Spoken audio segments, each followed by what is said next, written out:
माँ की महिमा अपरंपार है। तो वहीं बात नवरात्र की हो तो नवरात्र के मौके पर माँ की आराधना का विशेष लाभ मिलता है।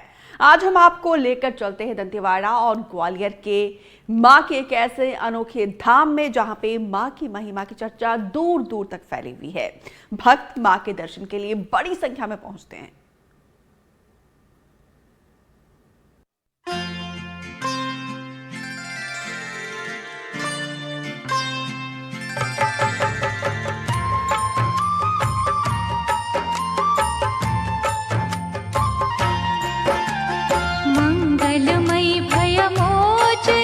छत्तीसगढ़ में दंतेवाड़ा में एक मां का अनोखा धाम स्थित है, जहां मां के दर्शन के लिए लोग दूर दूर से आते हैं।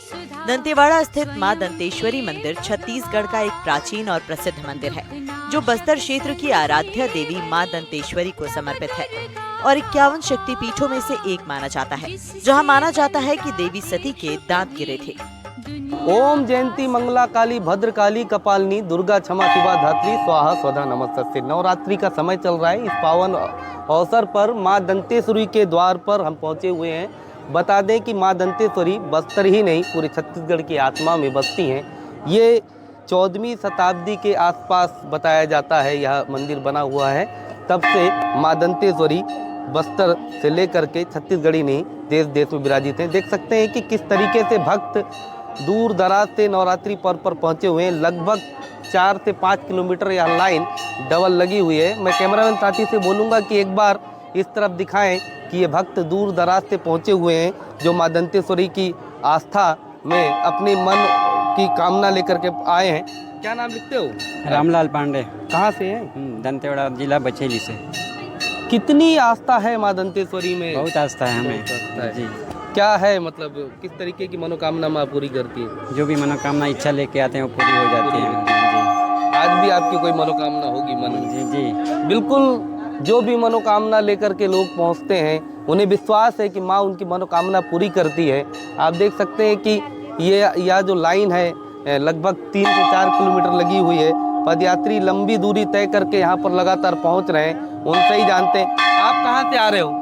जगदलपुर से आ रहे हैं। जगदलपुर से आ रहे हो। कितनी आस्था है माँ दंतेश्वरी में? बहुत शक्ति है, बहुत सुंदर दरबार है माता का। माँ की तो कुछ वही वजह नहीं बोल सकते ना, माँ तो माँ ही है। हर मनोकामना पूरी होती है। हाँ हाँ हाँ हाँ, बिल्कुल हर मनोकामना पूरी होती है। आपको बता दें कि आप देखेंगे कि आप हर जगह आप देखेंगे कि बिल्कुल यहाँ पर दोनों ओर लाइन लगी हुई है। कैमरामैन साथी से बोलूँगा एक बार फिर से मंदिर परिसर की ओर दिखाइए। या वही प्राचीन धरोहर है या पर्यटन की दृष्टि से भी देखा जाए और आस्था की दृष्टि से, दोनों दृष्टि से यह अपने आप में एक ख्याति प्राप्त मंदिर है। 52 शक्तिपीठों में आता है मां दंतेश्वरी।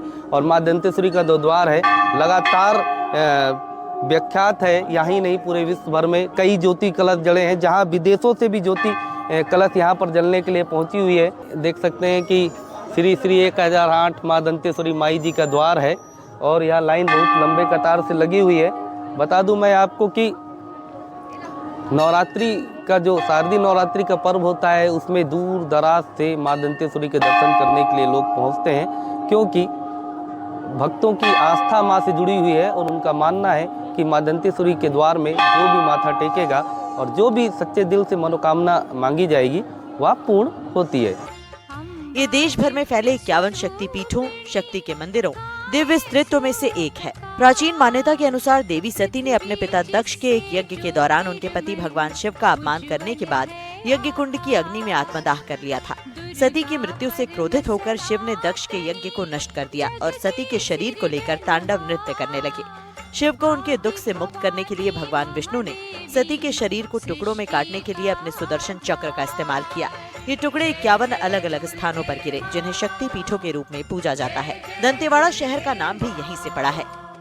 यह मंदिर जो है नागवंशी राजाओं के समय से ही इस जगह पे जो है इसका अस्तित्व है, क्योंकि मंदिर के पीछे के द्वार के तरफ जहाँ संगम स्थल है, उस संगम के उस पार जहाँ पे भैरव जी की जो मंदिर है, वहाँ शिलालेख जो है उसमें इसका उल्लेख दिया गया है दंतेश्वरी मंदिर के बारे में। और पुरातात्विक सर्वेक्षण के अनुसार, सर्वे के अनुसार जो है कई शिलालेखों में जो है इस मंदिर का जीर्णोद्धार और निर्माण के बारे में जो है गंगवंशी राजाओं का उल्लेख होता है, जिसमें जगदेव भूषण महाराज जो हैं उनके द्वारा जो है यह मंदिर का जो है जीर्णोद्धार किया गया था। और ये लगभग जो है 11वीं शताब्दी में इसका जो है उल्लेख किया गया है। ये मंदिर पवित्र शंखिनी और धनकिनी नदियों के संगम पर स्थित है। दंतेश्वरी मंदिर की समृद्ध विरासत, इसकी स्थापत्य कला की सुंदरता और हरे भरे परिवेश के साथ मिलकर इसे तीर्थयात्रियों और पर्यटकों के लिए एक प्रिय स्थल बनाती है। वहीं नदी किनारे 8 भैरव भाइयों का आवास माना जाता है, इसलिए ये स्थल तांत्रिकों की साधना स्थली है। कहा जाता है कि यहाँ आज भी बहुत सी तांत्रिक पहाड़ी गुफाओं में तंत्र विद्या की साधना कर रहे हैं। यहाँ नल युग से लेकर छिंदक नागवंशीय काल की दर्जनों मूर्तियाँ बिखरी पड़ी हैं। मां दंतेश्वरी को बस्तर राज परिवार की कुलदेवी माना जाता है, पर अब ये समूचे बस्तर वासियों की अधिष्ठात्री हैं। जो माँ दंतेश्वरी हैं, बस्तर का दशहरा है, राजघराना है, सब आपस में जुड़ते हैं। राजघराना से माँ दंतेश्वरी का और बस्तर दशहरे की क्या मतलब कहानी जुड़ती है? नहीं, जब राज्य का देवी द्वारा प्रदत्त किया गया राजा को, तो अपने राजा के हाथ में साड़ी का छोर देकर राजा से माता रानी बोली कि अब तुम्हें पैदल सीधा चलना है घोड़े पे, और मैं पीछे पीछे आ रही हूँ, और जहाँ तुम पलट के देखोगे तो वहीं तुम्हारे राज्य का सीमा होगा। तो हमारी बस्तर पहले जांजगिरी चांपा के नज़दीक है, जहाँ पेरी नदी है। देवी यहाँ से चली हैं, राजा वहाँ तक चले हैं।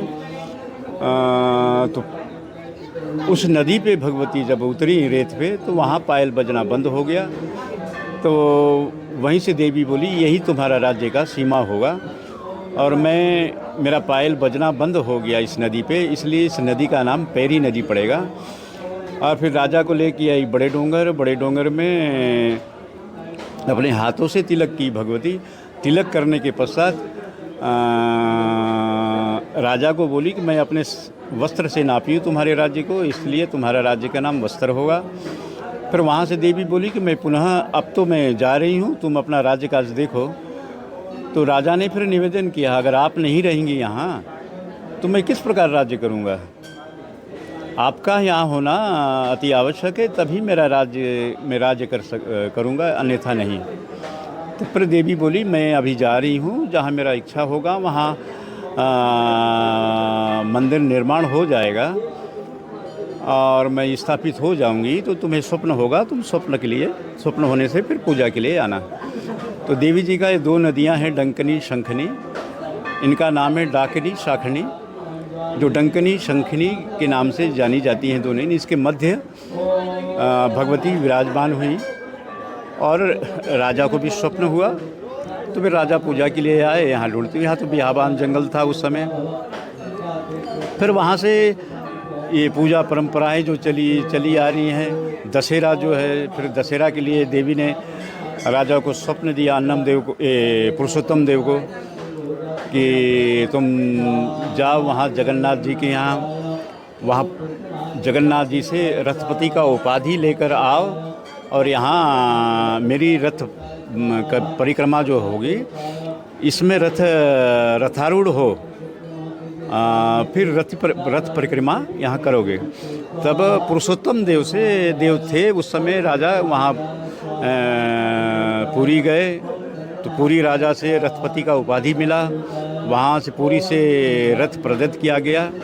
तब फिर यहाँ पर आकर राजा ने फिर रथ निर्माण करवाया और देवी जी का जो पूजा परंपरा दशहरा जो है प्रारंभ हुआ। मां दंतेश्वरी मंदिर में शारदीय नवरात्र पर्व में आस्था का अद्भुत संगम दिखाई दे रहा है। यहाँ 9500 ज्योति कलश प्रज्वलित किए गए हैं, जो भक्तों की अटूट श्रद्धा का प्रतीक हैं। खास बात यह है कि देश भर से आए श्रद्धालुओं ने मां की भक्ति में अपनी ज्योत अर्पित की है। मंदिर परिसर में बने ज्योति कलश भवन पर लगातार 45 से 50 डिग्री तापमान के बीच भी 80 सेवादार दिन रात अपनी सेवाएं दे रहे हैं। दंतेश्वरी मंदिर में आस्था की ये ज्योत सिर्फ दीप नहीं, बल्कि भक्ति और विश्वास का अनोखा संगम है।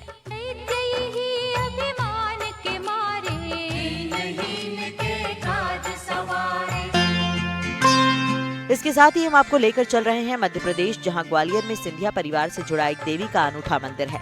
ग्वालियर की मांडरे वाली माता की चर्चा सिर्फ एमपी और देश ही नहीं बल्कि पूरी दुनिया में होती है। यहाँ विराजी माँ सिंधिया राज परिवार की कुलदेवी हैं। सिंधिया राज परिवार लगभग 150 साल से लगातार यहाँ पूजा अर्चना करने पहुँचता है और इसी मंदिर की तलहटी में सिंधिया परिवार का शाही दशहरा मैदान भी आयोजित होता है, जहाँ पहुँचकर सिंधिया परिवार 250 साल से हर दशहरा पर पूजा करता है। मंदिर से जुड़ी कहानी अत्यंत रोमांचक है। बताते हैं कि यहाँ विराजित माँ की प्रतिमा पहले महाराष्ट्र के सतारा में स्थापित थी और इन्हें तत्कालीन सिंधिया शासक वहाँ से ग्वालियर लेकर आए थे। इनके ग्वालियर पहुँचने की कहानी न केवल रोमांचित करती है बल्कि इनकी शक्ति का भी संकेत देती है। अम्बा दिव्य स्वरूपिणी काय सो प्रकाश। जिस मंदिर में खड़े हुए हैं ये खास मंदिर है, ग्वालियर का मांडरे की माता मंदिर है। ये कई मामलों में खास है। सबसे बड़ी बात तो ये है कि ये सिंधिया राज परिवार का जो कुलदेवी है उनका मंदिर है और उन्हीं के परिवार के द्वारा लगभग 200 साल पहले इसकी स्थापना कराई गई थी। और इस मंदिर के बिल्कुल सामने यहाँ से आधा किलोमीटर दूर जयविलास पैलेस है और कहा जाता है कि जब शिवाजीराव सिंधिया ने इसकी स्थापना कराई थी उसके बाद से लेकर लगातार जब तक राज परिवार राजतंत्र लागू रहा वो नियमित सुबह जागकर अपने मंदिर की छत से यहाँ देवी के दर्शन करते थे, उसके बाद ही अपने नित्य कर्म किया करते थे। दूसरी बात ये भी है कि ये जो माता का मंदिर है इसकी जो प्रतिमा है इसका अपना खास महत्व है। खास महत्व ये है कि ये सतारा जिले के महाराष्ट्र से लाई गई थी और ये देश में अकेला ऐसा मंदिर है जहाँ देवी का नाम से नहीं बल्कि भक्त के नाम से पुकारा जाता है। यूँ तो देश भर में मंदिरों की कमी नहीं है। सभी मंदिर वहाँ विराजे भगवान, देवी या देवता के नाम से ही पहचाने जाते हैं, लेकिन ये देश में संभवतः इकलौता मंदिर होगा जिसे उसके भक्त के नाम से पहचाना जाता है। ज्यादातर लोगों को यही अनुमान है कि ग्वालियर में मांडरे की माता का मंदिर है। अनेक लोग आज भी यही समझते हैं कि ये मांडरे नामक किन्हीं देवी माता का मंदिर है, लेकिन सच्चाई ये है कि ये महिषासुरमर्दिनी देवी का मंदिर है और मांडरे परिवार के एक सदस्य की भक्ति के कारण ही बीते 199 साल से मंदिर को भक्त के नाम से ही पहचाना जाता है।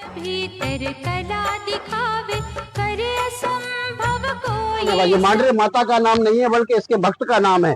सरदार मांडरे जो हुआ करते थे वो सिंधिया जो डायनेस्टी थी उसमें सेनापति थे और उनको एक दिन स्वप्न में हुआ कि ये जो सतारा में माता रहती हैं उन माता को ने उनको सपना दिया कि या तो तुम मुझे लेके जाओ या मेरे पास आ जाओ।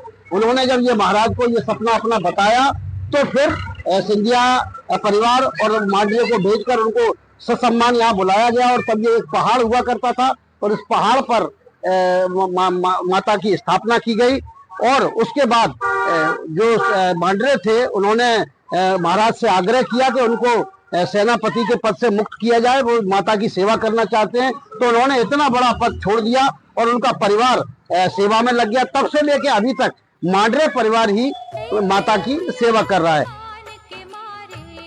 स्थानीय मान्यताओं के अनुसार लगभग 150 साल पहले महाराष्ट्र के सतारा में मांडरे वाली माता का एक मंदिर था जिसकी पूजा आनंद राव मांडरे करते थे। उसी समय ग्वालियर के महाराज जयाजी राव सिंधिया उन्हें अपने साथ महल में लेकर आए और सेना को जिम्मेदारी सौंप दी। कुछ समय तक आनंद राव मांडरे ग्वालियर में रहे, लेकिन कुछ समय बाद माता ने उन्हें सपने में दर्शन देकर आने वाले खतरे के प्रति आगाह करना शुरू किया। आनंद राव को बार बार एक ही सपना आने लगा। एक दिन माता ने उन्हें सपने में कहा, या तो तू मेरे पास आ जा या मुझे अपने पास ले चल। इसके बाद आनंद राव ने ये बात महाराज को बताई।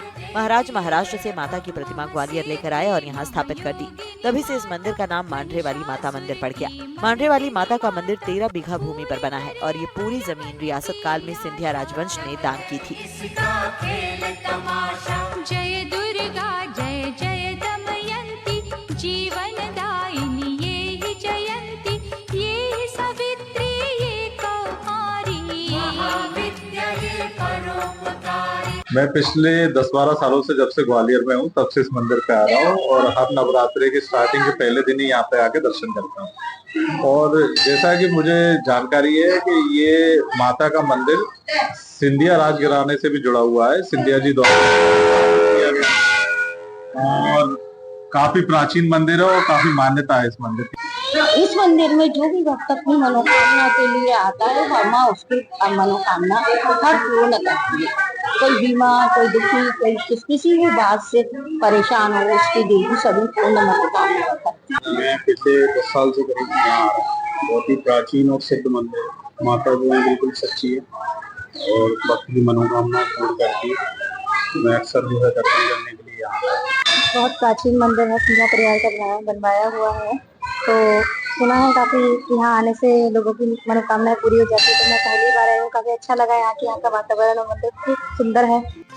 इस मंदिर की स्थापत्य कला अद्वितीय है। अष्टभुजा वाली मां काली की प्रतिमा सबसे दिव्य और अद्भुत मानी जाती है। कहा जाता है कि महिषासुर मर्दिनी माता महाकाली की कृपा से ही आज तक सिंधिया राजवंश का पतन नहीं हुआ। विजय विलास पैलेस के ठीक सामने ऊंची पहाड़ी पर यह मंदिर स्थित है। मान्यता है कि यहाँ से बड़ी दूरबीन के माध्यम से सिंधिया परिवार रोज माता के दर्शन करता था। कुलदेवी होने के कारण राजवंश का कोई भी शुभ कार्य माता के दर्शन किए बिना आरंभ नहीं होता। स्वयं पिए भगवान। हर साल नवरात्रि को यहाँ भक्तों की भीड़ होती है, बड़ी संख्या में ग्वालियर चंबल अंचल से लोग पहुँचते हैं, बल्कि देश भर से भी लोग आते हैं। जो महाराष्ट्र से जुड़े हुए लोग हैं, सतारा से जुड़े हुए लोग हैं, सिंधिया परिवार के लोग साल में कई बार यहाँ पहुँचते हैं और अपना पूजा अर्चना करते हैं। और अभी भी चूंकि नवरात्र चल रहा है तो यहाँ आप देख सकते हैं, चूंकि लोग आते हैं तो तरह तरह से माता से जुड़े हुए सामान भी खरीदते हैं, चूड़ियाँ खरीदते हैं, उन माता पर जो चढ़ाया जाता है सामान वो खरीदते हैं। और खरीदने के तो इस एक तरह से एक छोटा मेला का भी रूप यहाँ लग जाता है। और सिंधिया का जो दशहरा मैदान है वो भी इसके बिल्कुल पास में है। और जिस दिन दशहरा होता है, शाही दशहरा जब हुआ करता था तो महाराज पूरी सवारी के साथ आते थे, लेकिन अभी भी दशहरा पर जब सिंधिया परिवार के मुखिया यहाँ आते हैं तो सुबह माँ के दर्शन करने जरूर आते हैं। यहाँ नवरात्रि के 9 दिनों में विशेष श्रृंगार किया जाता है और दशहरे के दिन सिंधिया राज परिवार द्वारा विशेष पूजा अर्चना होती है। उस दिन राज परिवार के मुखिया राजकीय पोशाक में माता के दर्शन के लिए पहुँचते हैं और पूरा राजवंश एकत्रित होता है। एनडीटीवी के लिए दंतेवाड़ा से पंकज सिंह भदौरिया और ग्वालियर से देवश्री माली की रिपोर्ट। उज्ज्वल है आकाश। इंदौर में नवरात्र पर हर साल धूम रहती है। लोग अपने घरों से शाम के समय में झिलमिल लाइट्स और सजे हुए पंडाल देखने के लिए पहुंचते हैं। तो वहीं ये साल थोड़ा सा खास है क्योंकि इस बार इंदौर में 12 ज्योतिर्लिंग 23 देवियों की प्रतिकृतियों से सुसज्जित पंडाल बनकर तैयार हो गए हैं। शहर की वीआईपी परस्पर नगर में 25 एकड़ में विशाल पंडाल बनाया गया है और लोग दूर दूर से इसको देखने के लिए पहुंच रहे हैं। रुकने के लिए साथ यहाँ पर भोजन प्रसादी का भी इंतजाम है और यहाँ पे भक्तों के लिए खास इंतजाम किया गया है।